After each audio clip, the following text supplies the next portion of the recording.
everyone, I'm Bryden Templeton with GMAX Ag Team. My title is a Manager of Ag Innovation. So what we're doing today is we're validating some of the imagery data that we have in this field. We're taking plant stand counts at different imagery zones, at different landscape positions. We're actually standing in a perfect example of ability in this field, which I think lends itself to a very good conversation about investment in fungicide.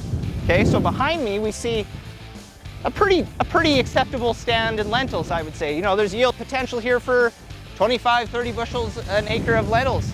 But if I could get your attention right over here, in a matter of 10 feet, we've got like hardly any lentils here.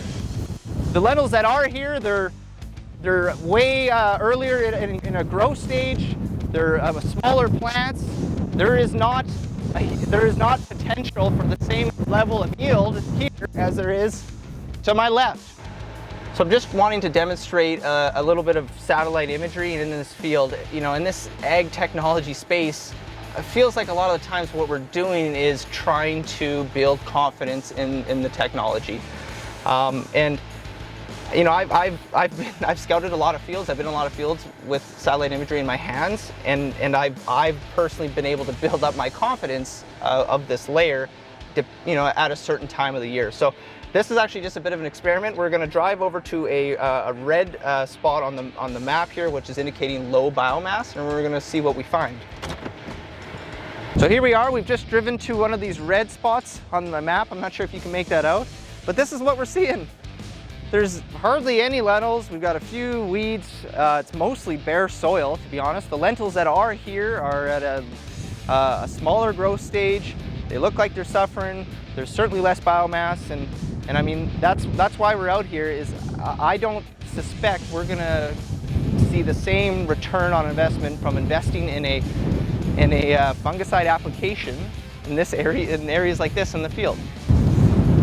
So after spending some time in this field doing plant stand counts in different imagery zones, there does absolutely exhibit a difference in plant stands by imagery zone, but there certainly is some overlap. So for example, on the low biomass areas, we're seeing that overlap right around like 10, 13, 14 plants.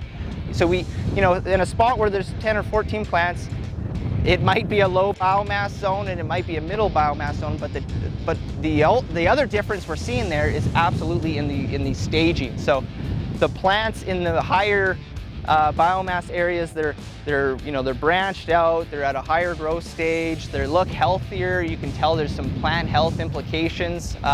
So that, you know, again, that all factors into a decision on whether or not we feel that we should be investing in the fungicide on those acres.